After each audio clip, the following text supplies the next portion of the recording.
안녕하세요. 넥스트백 청년대표단 이동혁입니다. 저는 이번에 미래 건축가들이 바라보는 미래 서울에 대한 모습을 주제로 홍익대학교 건축학과 학우분들과 함께 인터뷰를 진행했습니다.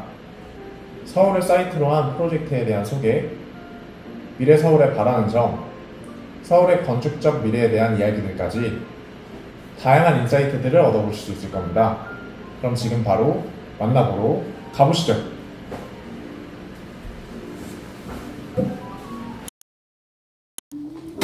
안녕하세요, 재훈씨. 오랜만입니다. 잘 지냈습니까? 네, 잘 지냈습니다. 재훈씨, 간단하게 자기소개부터 해주시면 좋을 것 같아요. 네, 홍익대학교 건축학과 3학년 재학 중인 정세훈이라고 합니다. 소개해주실 프로젝트에 대해서 간략하게 소개를 해주실 수 있을까요? 제가 진행했던 프로젝트 같은 경우는 부암동의 마을 공방을 짓는 프로젝트였는데, 부암동에는 정말 크고 작은 공방들이 정말 많지만 전부 다 흩어져 있고 그들이 모일 수 있는 하나의 플랫폼이 없어요. 저는 현대 사회에 있어서 가장 중요한 게 같은 생각을 가진 사람들이 모이는 장을 만들어내는 게 굉장히 중요하다고 생각하는데, 그런 곳이 부암동에 없어서 특색을 더욱 살리기 힘들다고 생각했고, 그래서 그걸 하나로 모이는 장을 만들고 싶었던 게 부암동 마을 공방입니다. 맞습니다. 대화할 수 있는 공간과 프로그램 형성에도 집중을 했었고, 그리고 각 공방들의 특성에 따라서 정말 형태가 다양한데 그것들이 서로에게 어떻게 하면 영향을 더욱 줄 수 있으며 또 그 반대로 어떻게 하면 그걸 따로 분리할 수 있는지, 결국 접목성에 대해서 좀 집중을 많이 했던 것 같아요. 이 부암동이라는 사이트를 프로젝트의 사이트 대상지로 선택하신 이유가 있을까요? 저는 부암동의 그런 고즈넉한 분위기, 다른 지역보다 훨씬 더 많은 공예를 다루시는 분이 많았다는 것, 이 맥락을 더욱더 잘 이용할 수 있을 것 같아서 저는 부암동으로 사이트를 선정했었습니다. 미래 서울에는 어떻게 영향을 미칠 수 있을지. 제가 집중했던 거는 어떤 하나의 문화를 향유하는 사람들이잖아요. 항상 그들이 단체로서 존재해야 그들이 더욱더 빛을 발할 수 있다고 생각해요.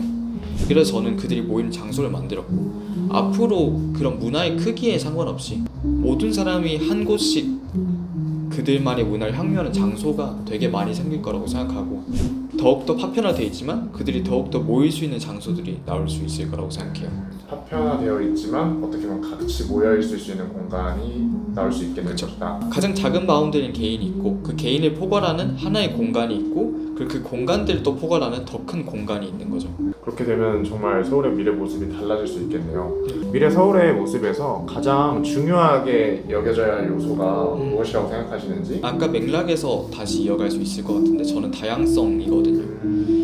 그렇듯이 개개인들만의 모일 수 있는 장소들을 만들어주는 게 그들의 다양성을 존중하는 거라고 생각해요.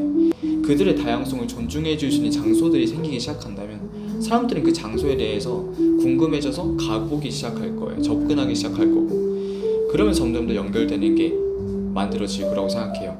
그럼으로써 가장 중요한 거는 그 다양성을 존중하고 인정하고 어떻게 하면 더욱더 다양성을 활발하게 받아들일 수 있을까에 대해서 고민하는 자세가 가장 중요하다고 생각해요. 가장 인상 깊게 최근에 보셨던 건축물이 있다면? 그걸 네임리스 아키텍처라는 회사에서 지금 건물 중에 AELE 하우스라는 곳이 있어요. 그 건물이 되게 실험적인 거에서 사람들이 살아나가고 있고 그들만의 방식으로 만들고 있다는 게 전 되게 좋았어요. 그러면 마지막으로 본인의 향후 계획이나 앞으로의 뭔가 비전에 대해서도 같이 얘기를 해주시면 좋을 것 같아요. 저는 사실 요즘 기록이라는 거에 관한 프로젝트를 개인적으로 하고 있는데, 근데 저는 그 아카이브 단어를 언제나 사용되지 않지만을 언제나 다시 사용 가능한으로 바꾸는 작업을 하고 있어요. 이거랑 접목하면 어떤 가능성이 만들어질까. 그래서 저는 다양한 분야랑 아까 말씀드렸던 다양성을 받아들여야지 그만큼 다양하게 사용해 볼 수 있을 것이고, 그래서 그거를 해내가고 있는 것 같아요.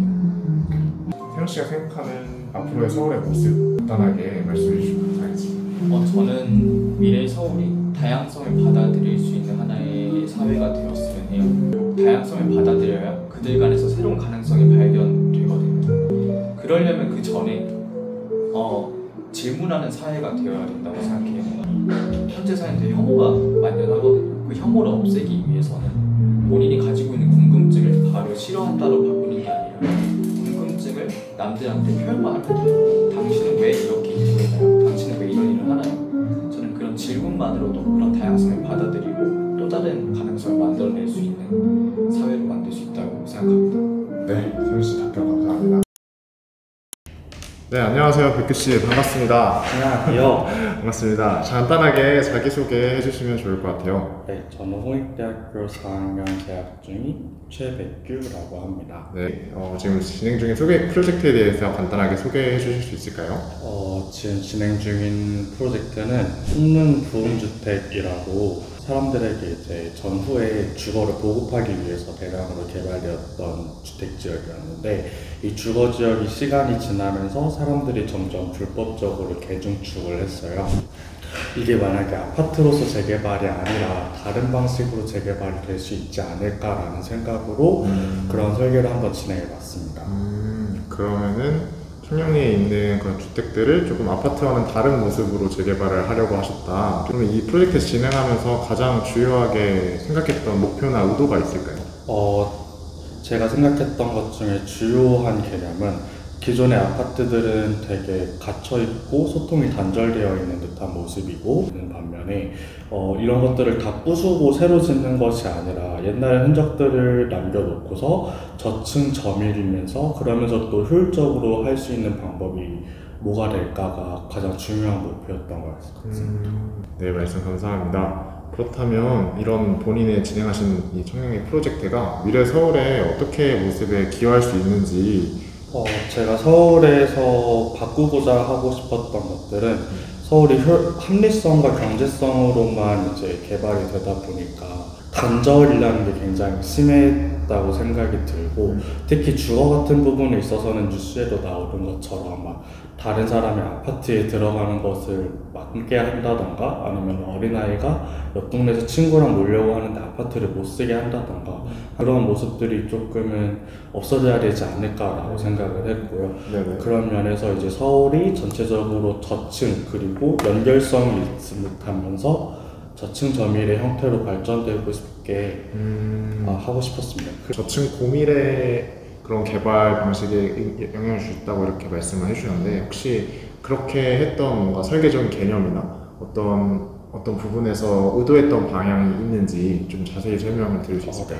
설계에서 진행하고자 했던 거는 기존에 남겨져 있는 벽들 중에서 남겨놓을 수 있는 부분들은 남겨놓고 거기에 새로운 것들을 덧대면서 연결성을 가지고자 했어요. 그래서 그러면서 그런 레이어들과 시간적인 것들이 잘 드러날 수 있게끔 하고자 하는 게 설계에 가장 중요한 시각이었습니다. 감사합니다. 그러면 이런 프로젝트를 통해서 서울이 어떻게 바뀌었으면 좋겠는지 이렇게 기대하시는 바가 있을까요? 따로 상업이나 아니면은 오피스적인 업무 시설들에 있어서는 잘 모르겠지만 주거에 있어서는 조금 연결성을 주고 싶었어요. 도서관이나 유치원이나 경로당 같은 것들이 각각의 하나의 키포인트처럼 들어가면서 골목을 만들기도 하고, 또 그 각 섹터만의 고유한 느낌을 줘서 그 동네 분위기를 만들기도 하고, 그런 것들을 진행하고 싶었습니다. 뭔가 오밀조밀 잘 모여있대 연결이 잘 되는 네. 이런 공동체들을 기대하신 것 같은데요. 그러면은 앞으로의 서울에 있어서 가장 중요하게 생각해야 될 요소가 있다면? 서울에 있어서 중요한 요소는 흔적을 조금 남겨놓는 거라고 생각을 해요. 서울이 계속해서 발전을 해왔지만 새롭게 개발되는 과정에 있어서 전부 다 없애거나 아니면 그 흔적들을 남겨놓지 않는 방향으로 계속 진행이 됐기 때문에 새로 예쁘게 보이는 건물들도 언젠가는 시간이 지나면 그것들을 어떻게 잘 살려놓고서 거기다 덧붙이거나 덜어내던가 하는 과정들을 거쳐야 그게 서울의 온전한 모습이 될 거라고 생각을 합니다. 단순히 새 것만을 추구하는 것이 아니라 시간을 연결할 수 있는 그런 서울이 되었으면 좋겠다라는 말씀으로 이해했습니다. 백규 씨가 가장 좋아하는 건축물이나 뭔가 이런 시간의 연속성을 담은 건축물이 있다면 혹시 하나 소개해 주실 수 있을까요? 피터 줌터라는 건축가의 콜럼버 뮤지엄이라는 프로젝트가 있어요. 폭격된 잔해 위에다가 이제 새롭게 덧대어서 그 박물관을 만들었던 프로젝트인데요. 이것에 가장 인상 깊었던 게 외부적으로만 그런 흔적을 남겨놓는 게 아니라 내부에도 그 예전에 폭격됐던 흔적들, 그리고 좀 폐허가 된 듯한 모습을 그대로 간직해서 내부 이용자들 역시도 시간의 흐름을 경험할 수 있는 듯한 그런 모습이 굉장히 인상 깊었고 이 건물이 저에 있어서 가장 큰 영감을 주었던 것 같습니다. 백규 씨 인터뷰 너무 임해주셔서 감사하고 오늘은 여기서 마무리하도록 하겠습니다. 감사합니다.